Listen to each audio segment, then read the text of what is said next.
there was a head of the G's in that dorm. His name was and I remember, man, this guy, I look in his eyes and I see the demon. He was a killer.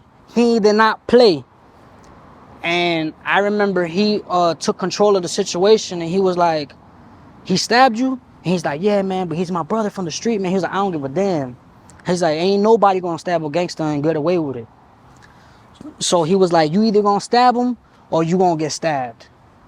So the gangster disciple ended up checking in for the love he had for his friend, man. He did not want to stab him. He ended up checking in. He went under the protector's custody. But the white boy who was a Crip, it wasn't going nowhere. And he said these exact words, and those words brought, man, they bit him. He said, man, y'all gonna have to kill me if y'all want to get me from around here. And I remember, I'll never forget it. They were like, oh yeah, we gotta kill you?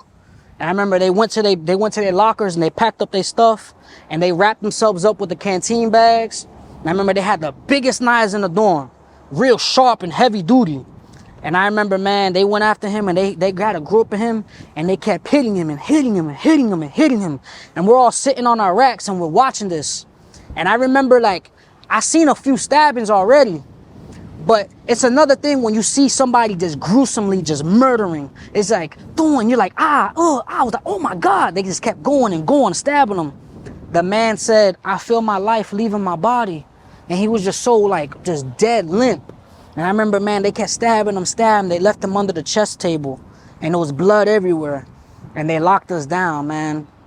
And when they locked us down, there was a murder in our dorm. That was the first murder I ever witnessed in front of me in my whole life. And mind you, at that point in time, I had my own demons. I was psycho too. I thought I was about that life.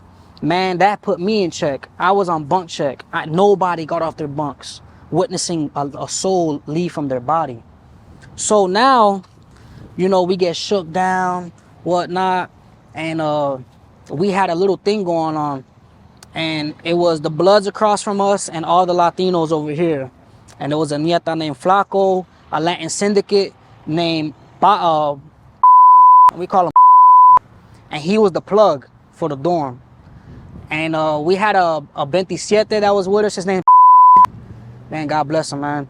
And I remember, man, we were just out there wilding, man. We were just doing whatever, and we were just doing moves for them, whatever, and they caught on to us. So when they caught on to us, they basically indicted us, man. They came through, they locked us all up on the investigation.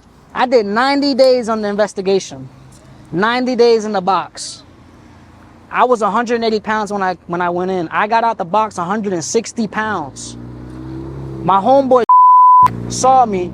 He was a Haitian. And he was like, damn, boy, you look like you got the shits.